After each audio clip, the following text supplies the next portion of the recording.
Good news, everybody. So I finally got around for a chance to test the 350 Newton SPES Officer Jacket. Mine's a size medium. Been on a short hiatus because I've been dealing with school finals and camping and moving, but boom, finally got some spare time to do it again. I start doing this and I'm doing a 6 mile per hour jog that comes out to about 9.6, 9.7 kilometers per hour. And I do this for 20 minutes, 2 miles.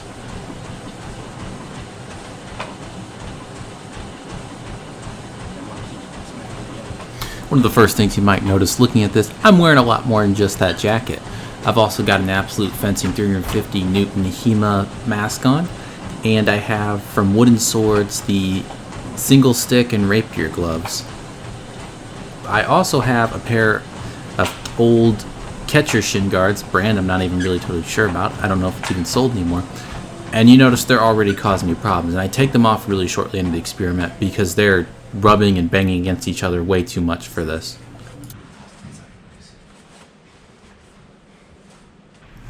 I'm going to display in the top left for you a graph here of all the temperatures throughout the entire experiment, and you're going to see a whole bunch of variety in how it's increasing, how it's decreasing, and whatnot throughout time. And I'm also going to, instead of torturing you throughout the rest of this so you can just watch me jog for 20 minutes, I'm going to go ahead and fast forward it for you. I know I said I'm just going to go ahead and fast forward it for you, but I would like you to stick around and take a look at these results, and I'll be interpreting them as we go along, but if you just want to skip ahead, you could.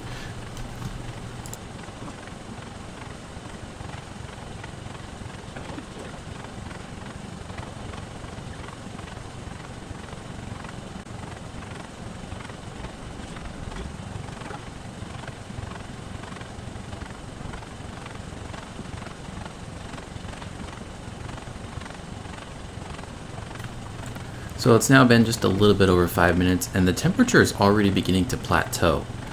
And we've reached 90.725 Fahrenheit, or about 32.625 Celsius.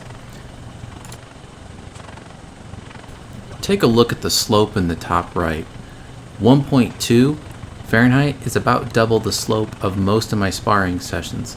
Now, I'm not sure, there's some confounding variables here. I typically start my sparring at a higher temperature from the graphs I was seeing, but it does seem like jogging is probably more intense than the typical sparring session.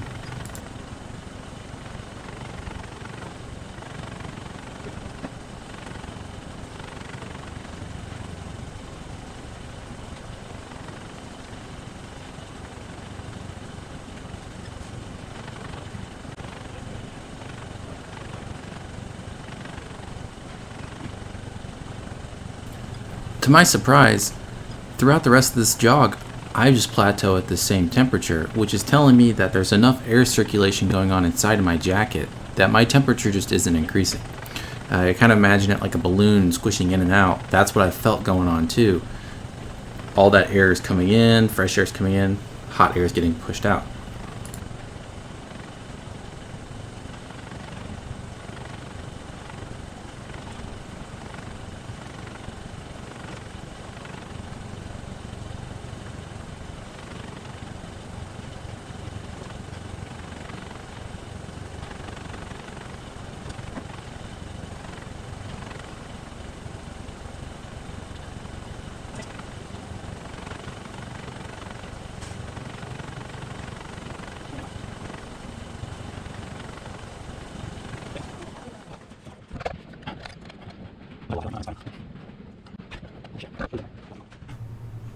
So when I finished the jog, I decided to stand perfectly still to cool down.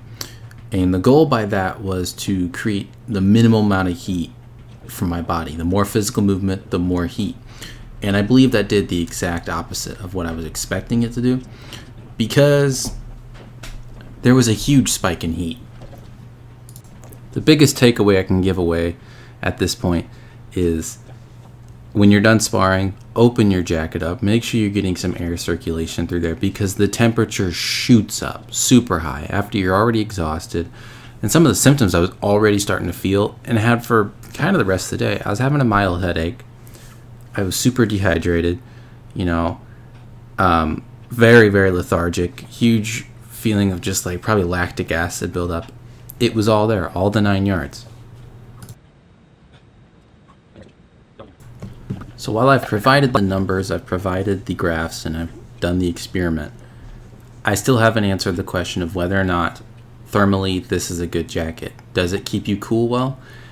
Until I compare it to other jackets, that's a really hard question to answer, but overall it feels like it does a pretty decent job cooling you, though I would still highly recommend when you're done sparring, open your jacket up. In tournaments or something, it's often not an option to take all your equipment off, but opening your jacket up will do a fantastic job of cooling you.